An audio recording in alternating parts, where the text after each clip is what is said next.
here with MMA superstar and former UFC champion, Frank Mir. Frank, thanks so much for joining us. So how's the training going for your upcoming fight? Good. Yeah?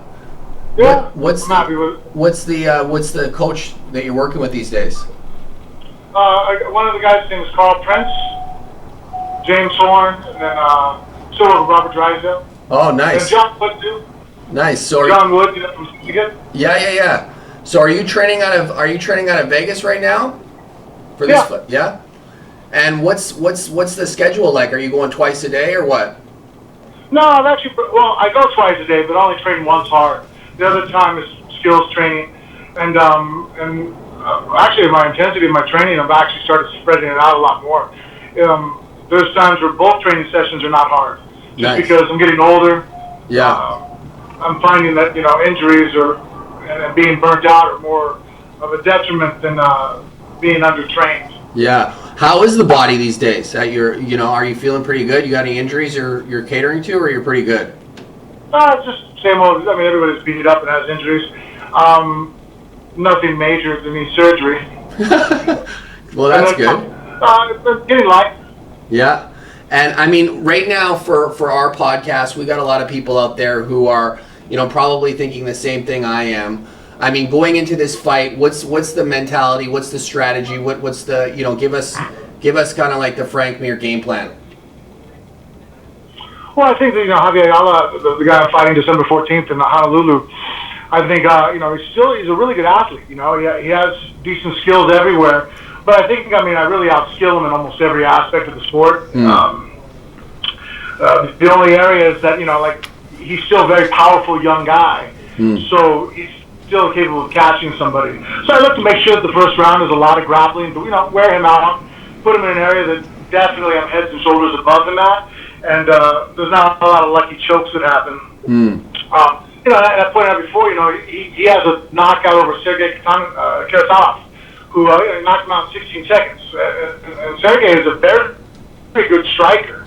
So that's just my point, that even though Sergey probably, is technically a better striker than Javier Ayala, Javi's still very powerful and very explosive, and if you underestimate him, he can catch you.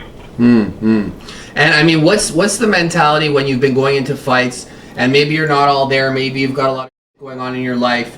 How do you perform? Like, how do you get yourself psyched up? Is there something that you do, like when you're tired, you're not really into it? What do you do to perform, Frank?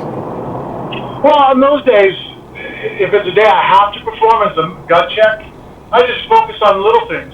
Just one foot in front of the other. Sometimes when you have a task ahead of you and you're going to a training session, you start counting, okay, I got this many minutes of this, or I have this many reps of that, I have this much duration of this, and it starts becoming daunting, and you're already probably not feeling motivated. That's going to just be overwhelming and not probably add to it. So I just try to breathe and go, okay, what's the first thing we have to get through, and let's just take care of that. And I'll focus on that one task. And then the next task will come up, all right, now we have to do this. Okay. And now it's step by step, and it's not as overwhelming. Right. And I mean, in all the people you've been in some pretty badass fights. Who would you say your toughest fight has been, where you've been really like you've been going toe to toe, you really felt it? Who would be the toughest fight you've been against? Well, I mean, I've losses, so I guess you can go off of that. But as far as the toughest fight, as far as me to prepare for, is that I always have a grappling advantage over everybody I pretty much in the submission game, I'm worried that if I go, in fact, anytime it's been brought up in training camp, like, well, what if he catches you in the Kimura? It's almost like everybody slaps, like, all right, that's a joke, right? And then the fight with Nogueiras were always very difficult for me psychologically, because I never realized how much I had leaned on that, going, well, if all else fails, if we hit the ground, I can still choke the guy. Whereas when I fought Minotauro, both times that was very much of a daunting task, because I'm like, shit, there's no clear-cut advantage that I have on the ground over this guy. He very well could catch me in the submission and finish me. So I remember the preparation was different, because that's the first time in a fight I ever had that taken away from me, where that was it was like Dumble's feather, and I was asked to fly down for the first time. And how would you say, like, when you were going into that fight against Brock, which I'm sure you remember the intensity, the hype. I mean, what were you thinking going into that fight? Like, what was the mindset? Were you thinking that you were gonna go for the leg, or was that the game plan? With Brock, no. The very first time, I really just went in knowing that I was facing a guy who was a national champion wrestler, very good collegiate wrestler, and then obviously he decided to go into pro wrestling because that's where the money was for him at that time. And so I knew he had a great foundation, and I just thought that attacking limbs would I thought that it would be easy on the ground just because it was something he wasn't used to. He's used to obviously wrestling at a high level with takedowns and controlling position. But as far as someone off their back going through your legs, that's not something that he had seen his whole life. Whereas, shoot a double on the guy, and he's seen that a million times. Yeah, and I mean, when you say to me, you're like, nobody's going to be able to step in the octagon or with me based on your skill set in terms of, your jiu-jitsu. I mean, what year, like, how old were you when you started? Like, was it like something that you started at like 10 years old? Give us some background on why you have such a strong belief in that. Well, I mean, just because of my production of submissions and fights. But I think now, honestly, I know I'm 6'2", but really, as far as MMA is concerned, there's no heavyweight in the world that knows more about MMA than I do. If we sat down and they were to give a test and sit there and break down moves, everywhere from the boxing range to kickboxing to wrestling to jiu-jitsu, combined, there might be a few guys in the world that might have an area that they understand a little better than I do, or just as well. But as far as the total package, no. My skill level as far as the mental aspect of MMA, I've been doing it now since 2001. I've been a professional fighter in mixed martial arts, always working with different camps, different coaches, been exposed to it, worked as a commentator. There's, you would be hard-pressed to find someone more immersed in the technical aspect of our sport. What do you got coming up? I mean, after MMA is done, what's the next phase for Frank Mir? What can people see you doing? What's your future look like after MMA? Well, right now I do some of it now. I do commentary. I do color commentary for the ACB, and Bellator, doing analyst work. It looks like possibly coming up here September with the Tito Ortiz and Chuck Liddell fight. I think I'll be on that crew also. So, I mean, analyst work, talking about fights, breaking it down so people can understand it.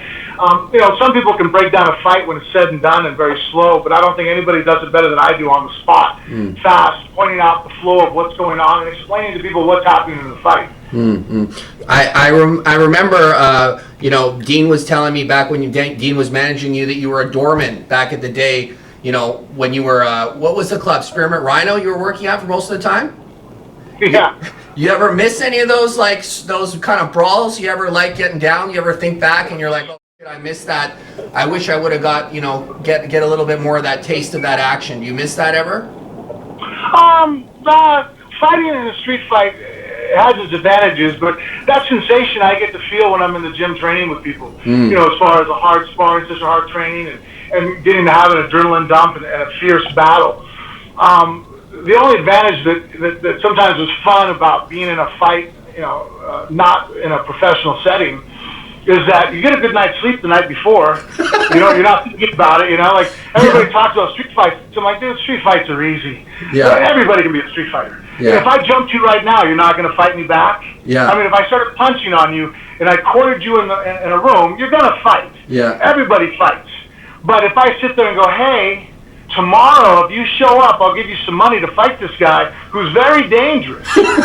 Very few people are going to show up. They're going to come up lame. They're going to have bad backs. They're not going to sleep well. They're going to sit there and go, even if they show up, they'll be like, dude, this has been the most miserable 24 hours of my life. I'm like, yeah, welcome to my world. Yeah. So, I mean, right now, going into this fight, I mean, would you say that you're probably in some of the best conditioning that you've been in, like mentally, physically, or are you going into this fight a little bit like, soft? I mean, give us some insight on your conditioning and the level mentality-wise you're going into this fight with. I mean, mentally, I feel very sharp. I've had some, I had 2 years off where I didn't get to do any competitions. My first fight was Fedor, and that was a hard fight. I'll probably come back to, but it's a fight that I still feel that I'm much better than him technically. I knocked him down, and I got really cocky and just thought it was going to be too easy to knock him down again, and forgot that he also hits really hard.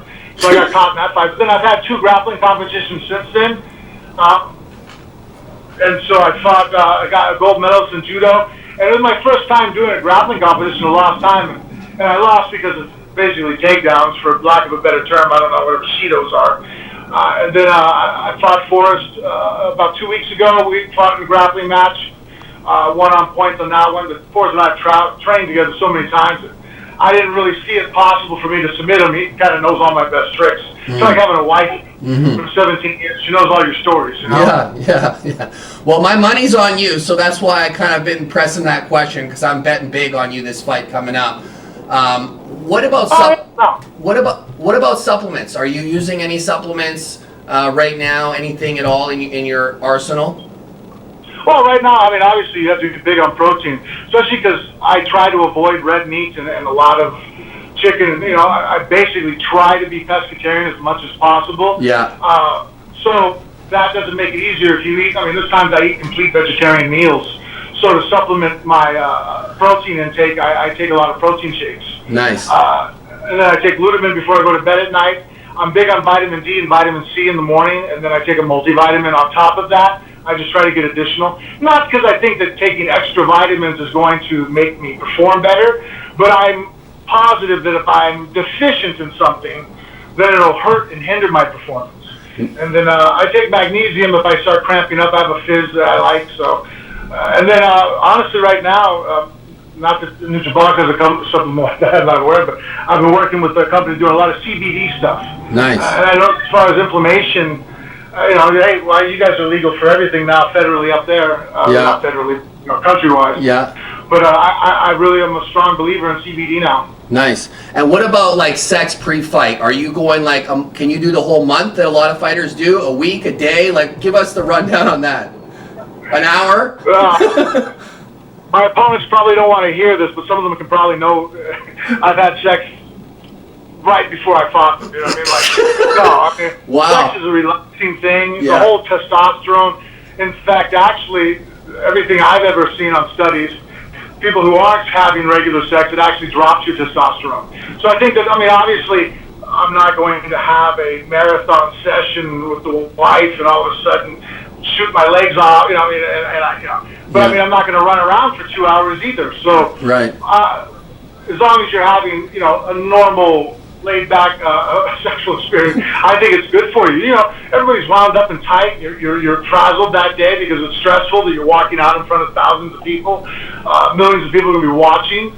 Yeah. So I think that it's more than an acceptable. And actually, I think it's healthy for you. And it's part of my routine. Is the day before. I'm very much, you know, getting down. Yeah, a lot of the fighters telling me they're going in a way that's not going to piss my wife off. Yeah. Like, oh my God. I gotta ask some interesting questions, right? That maybe somebody hasn't asked you before. Listen, so I won't take up too much more of your time because I know you're a busy guy. You got a lot happening. Why don't you give us a little bit of a rundown? Do you got anything going on, like in terms of anything people should be looking for, clothing, courses, anything you want to just straight up plug right now? I mean, now's the time. Oh yeah. Well, I mean, I work with Gamburu is the clothing, the shorts that I wear.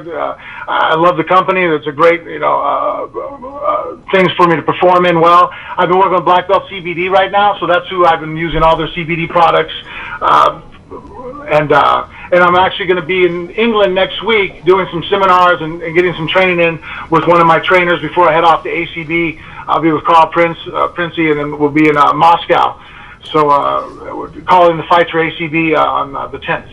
And then what else? Oh, and then, you know, if you guys want to listen to me twice a week, I do a podcast with my own, Richard Hunter and I, Phone Booth Fighting. Nice. So, you know, it's where you can get all your podcasts, iTunes, Stitcher. Nice. Did you have any questions for us, Frank, at all before we wrap up today? Yeah, do you guys have any CBD products now going that route? Because I'm noticing it's starting to become a bigger area. You know, we're working on a few things out here. It's a bit of a process because, you know, we can only have the CBD for, say, Vancouver, right? And then we'd have to have, or not Vancouver, I should say BC. So because our brand is international, right? We'd have to set up a lot of different regulations to be selling the product around the world. So we're looking into it, but it's a bit of a process. All right. Yeah. Anything new you guys have out there? Because I always liked your vegan protein. Yeah. Well, we're working on a protein bar. We got a few new exciting products coming out. We just dropped a new keto product that's basically going to be called Keto Carb. We're about to drop it probably within the next couple weeks. That's pretty exciting. I'll send you a little package after we get off the phone, and you can try some of the new stuff we got going on. Oh, that'd be awesome. Thank you. Yeah, because anything family oriented. Because here's my daughter. Hi. State champion wrestler already at 8th grade. I'm a high school level, pinned all the juniors and seniors. Wow. And she played in Gorman High School. She plays on the freshman team as a linebacker and fullback and kicks the full extra points. Oh, Nice. Is she looking for, are you her manager? Are you her manager for all the people out there who she's want to only sign 15. her? So, yeah, I'm her manager. I'll make sure no one takes advantage of her. She's going to learn from all the mistakes that I made. All right. But, so she's the next one you'll see, Lady Mayor. Nice. All right. Well, listen, thanks again, Frank, for coming on the podcast, man. We really appreciate it.